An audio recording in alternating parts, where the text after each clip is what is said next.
जय हिंद साथियों, नमस्कार। ट्रिपल सी की इस क्लास में आज हम डिस्कस करेंगे 21 फरवरी 2023 को ट्रिपल सी एग्जाम में पूछे गए मोस्ट इंपॉर्टेंट क्वेश्चंस और आज के इन प्रश्नों को हमारे पास सेंड किया है। सबसे पहले इन सभी लोगों को बहुत बहुत धन्यवाद। दोस्तों, सभी के एग्जाम में एक जैसे क्वेश्चंस नहीं आते हैं, सभी के एग्जाम में अलग अलग क्वेश्चंस होते हैं। तो हम पूरी कोशिश करते हैं एग्जाम बेस जो भी क्वेश्चंस हमारे पास कलेक्ट होते हैं उन्हीं को आपके साथ डिस्कस करते हैं। तो आपके एग्जाम में जो क्वेश्चंस आए रहें, जो भी आपको याद रहें, वो हमारे साथ शेयर जरूर करिएगा ताकि उन क्वेश्चंस को अपनी क्लासेस में हम डिस्कस कर सकें। तो आइए देखते हैं आज का एग्जाम कैसा रहा, कैसे क्वेश्चंस आए थे। और एग्जाम से पहले आप सभी लोग हमारी ट्रिपल सी की महामैराथन क्लास को देखना मत भूलिएगा। वह एक क्लास आप सभी के लिए बहुत ज़्यादा इंपॉर्टेंट है। बार बार मैं आपसे कहता हूं कि उस क्लास को देखना आप मत भूलिएगा। तो महामैराथन जरूर देखिए और जिन्हें भी ई बुक की आवश्यकता है, वीडियो के नीचे 2100 मोस्ट इंपॉर्टेंट क्वेश्चन की ई बुक की लिंक है, उसे जरूर आप डाउनलोड करिए, पढ़िए, ट्रिपल सी एग्जाम को टॉप करिए। तो चलिए शुरू करते हैं आज की यह क्लास।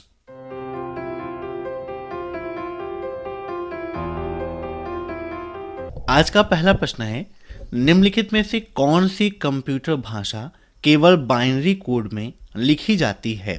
पास्कल, मशीनी लैंग्वेज, सी या सी प्लस प्लस? बताइए क्या होगा इसका राइट आंसर। कौन सी कंप्यूटर भाषा केवल बाइनरी कोड में लिखी जाती है? तो इसका राइट आंसर रहेगा ऑप्शन बी, जो मशीनी लैंग्वेज होती है वो बाइनरी कोड में लिखी जाती है। इन सभी क्वेश्चंस को आप सभी लोग मॉक टेस्ट के रूप में लेते रहिए और कमेंट बॉक्स में आंसर देते रहिए। वीडियो के लास्ट में आप जरूर बताइएगा कि आपके कितने क्वेश्चन सही हुए हैं। अब नेक्स्ट, इम्प्रेस का अधिकतम जूम कितना होता है? 100, 200, 400 या फिर 500?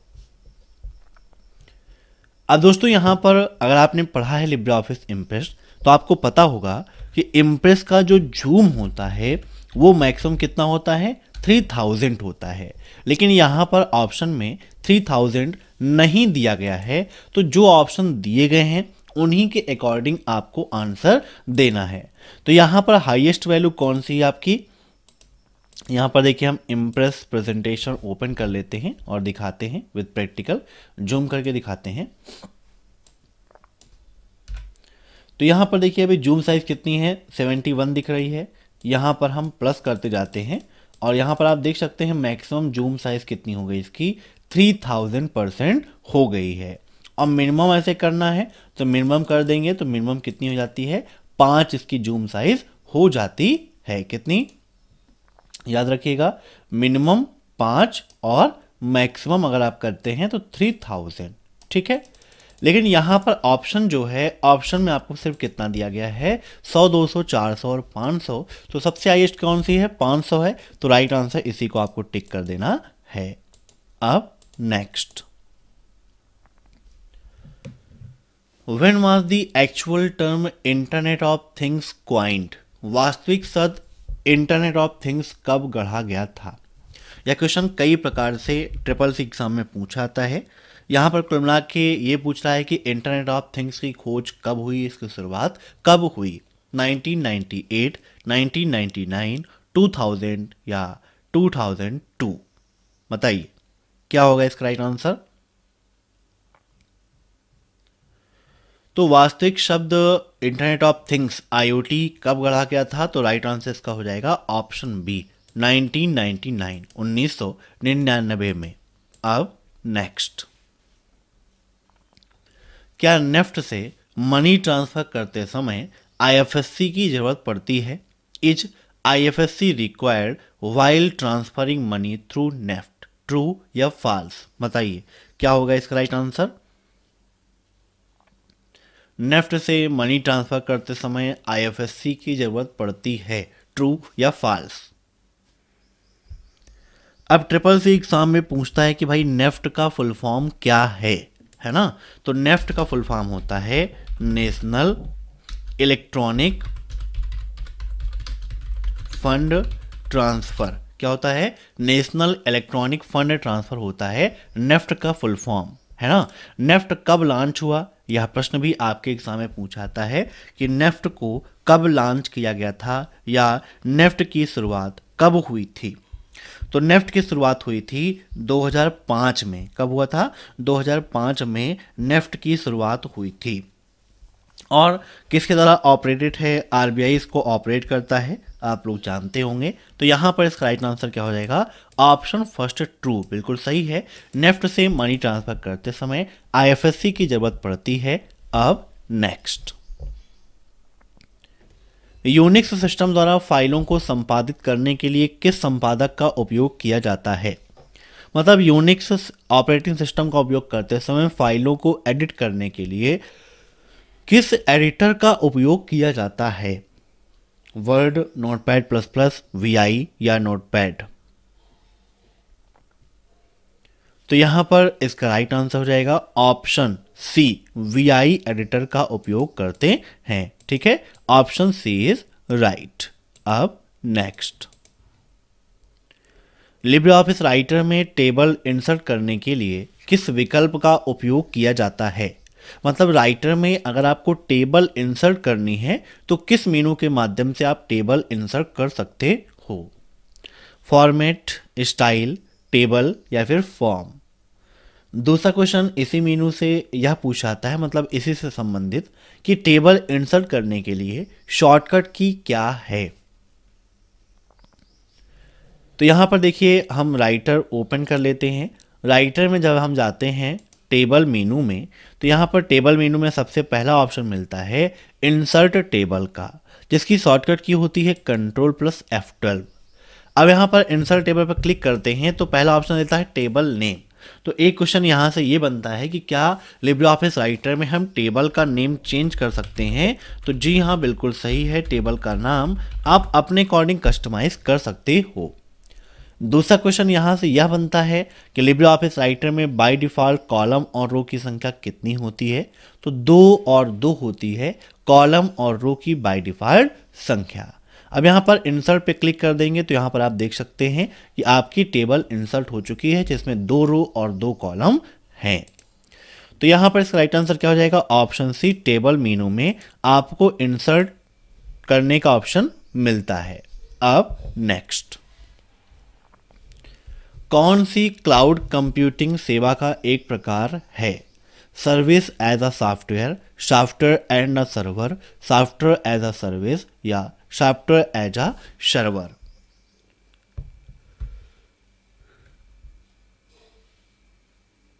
ये क्या है? क्लाउड कंप्यूटिंग के मॉडल्स है ना। तो कौन कौन से होते हैं? SaaS होता है, PaaS होता है ना। ऐसे ही आपका CaaS भी होता है, IaaS भी होता है। तो SaaS का फुल फॉर्म होता है सॉफ्टवेयर एज अ सर्विस। क्या होता है? Software as a service. वहीं पर दूसरा आपको मिलता है PaaS और तीसरा आपको मिलता है IaaS। यहाँ पर अब देखिए, जब हम बात करेंगे PaaS की तो इसका फुल फॉर्म क्या हो जाएगा?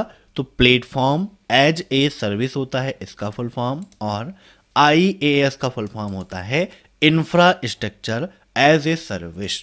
अब next, what is the full form of IDS? IDS का फुल फॉर्म क्या है? Intrusion detection system, internet detection software, intrusion direct software या internet detection software?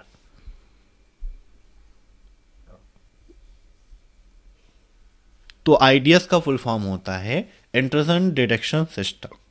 Option first is right. अब नेक्स्ट, ऑपरेटिंग सिस्टम का कोर कौन सा है? Shell, kernel, commands या स्क्रिप्ट? बताइए, ऑपरेटिंग सिस्टम का कोर कौन सा है?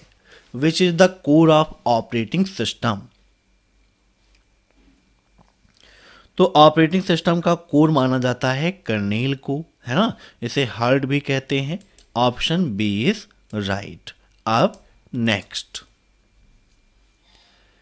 ईमेल अकाउंट एड्रेस बुक का प्रयोग निम्न में से किसको व्यवस्थित करने के लिए किया जाता है? ईमेल अकाउंट एड्रेस बुक का उपयोग mobile number, your address, all contact detail या नन ऑफ दीज।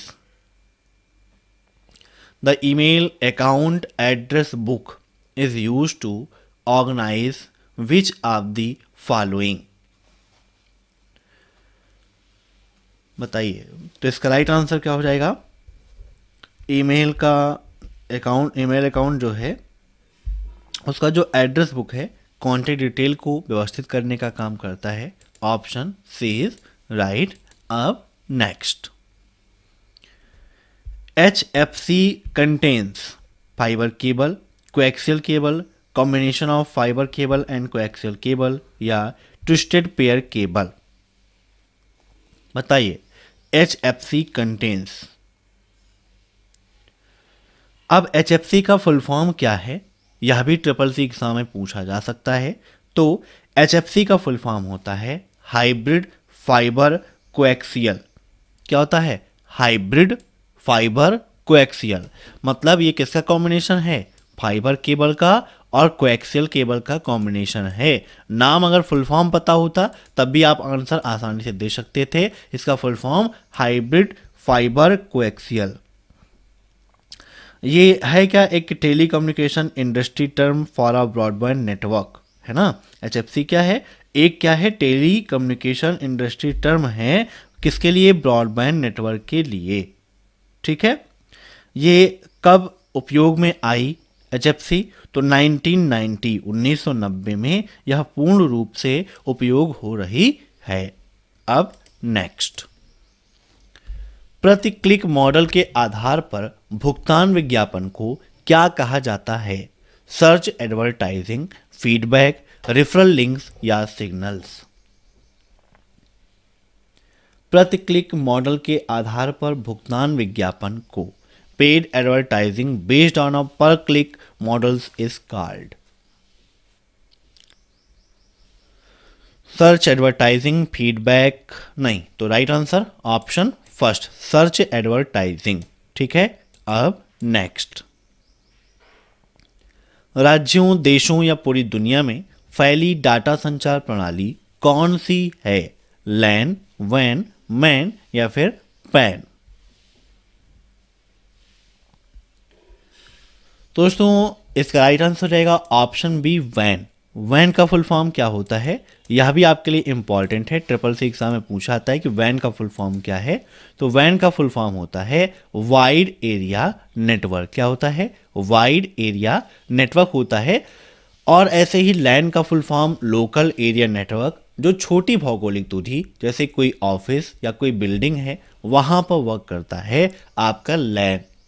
ऐसे ही पैन है, मैन है। तो मैन का फुल फॉर्म होता है मेट्रोपॉलिटन एरिया नेटवर्क। क्या होता है? मेट्रोपॉलिटन एरिया नेटवर्क होता है। मैन का फुल फॉर्म जो किसी एक शहर में उपयोग किया जाता है ना, या दो शहरों के बीच में उपयोग होता है। कभी कभी इससे CCC एग्जाम में क्वेश्चन पूछ लेता है कि दिल्ली शहर में उपयोग हो रहा नेटवर्क किसका एग्जाम्पल है? तो वो मैन का एग्जाम्पल है।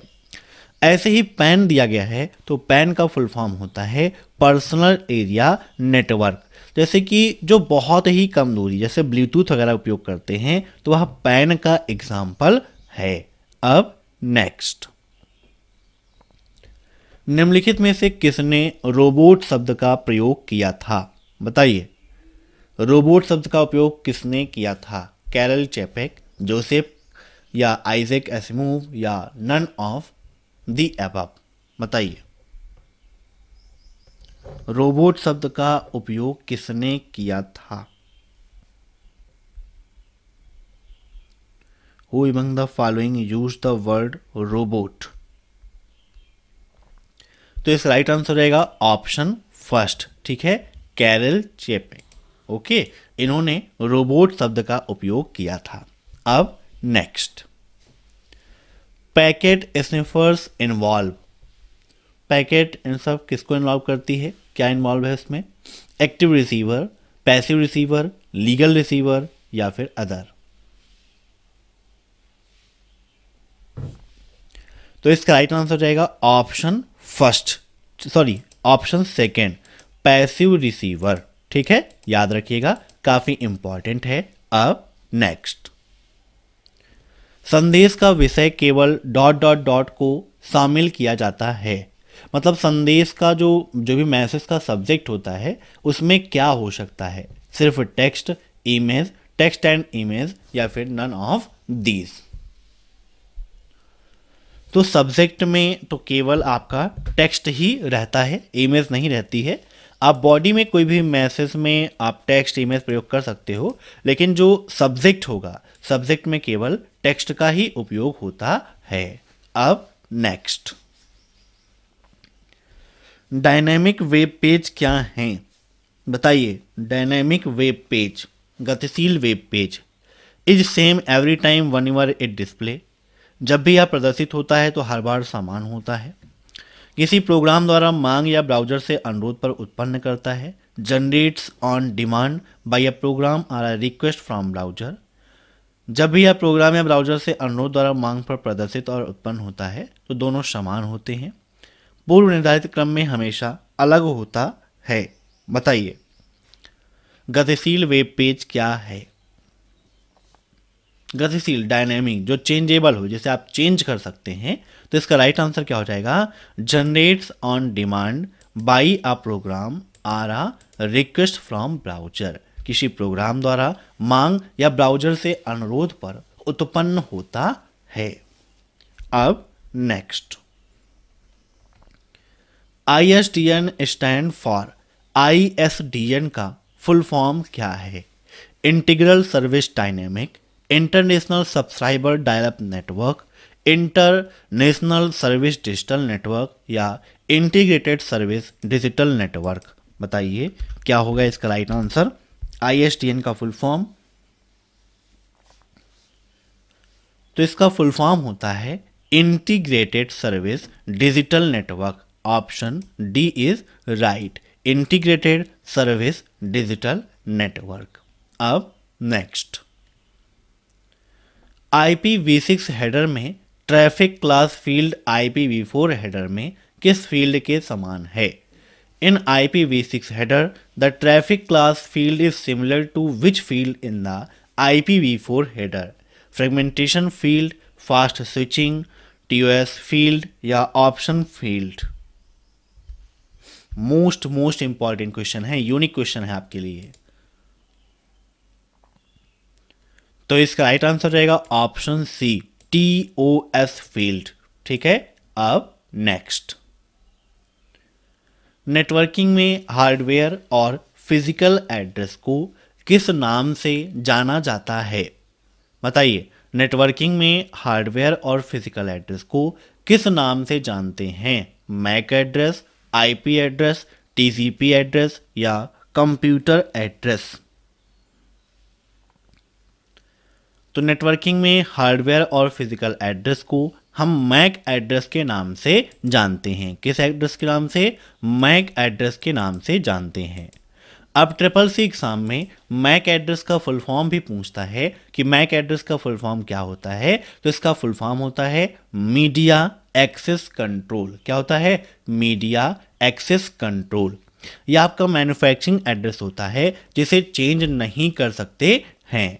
तो CCC एग्जाम में क्वेश्चन पूछा जाता है कि क्या मैक एड्रेस को चेंज किया जा सकता है? तो जी नहीं, हम मैक एड्रेस को चेंज नहीं कर सकते हैं। लेकिन वहीं पर IP एड्रेस की बात की जाए तो IP एड्रेस को चेंज किया जा सकता है। अब नेक्स्ट, निम्नलिखित में से कौन सा कंप्यूटर ग्राफिक्स कर्व है? बताइए। बेजल कर्व्स, इम्प्लिक्ट कर्व्स, एक्सप्लिक्ट कर्व्स, या ऑल ऑफ द अबव? निम्न में से कौन सा कंप्यूटर ग्राफिक्स कर्व है? बहुत इंपॉर्टेंट क्वेश्चन है ये भी, और यूनिक क्वेश्चन है। तो यहां पर इसका राइट आंसर हो जाएगा option D, all of the above.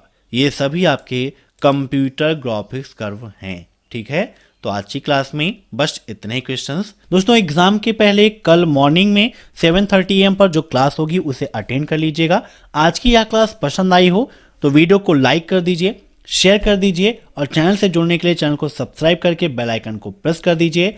Exam से पहले हमारी महामैराथन क्लास को देखना मत भूलिएगा और ई बुक की लिंक वीडियो के नीचे दे रखी है, जरूर डाउनलोड कीजिए, पढ़िए और ट्रिपल सी एग्जाम में टॉप करिए। Thanks for watching my video.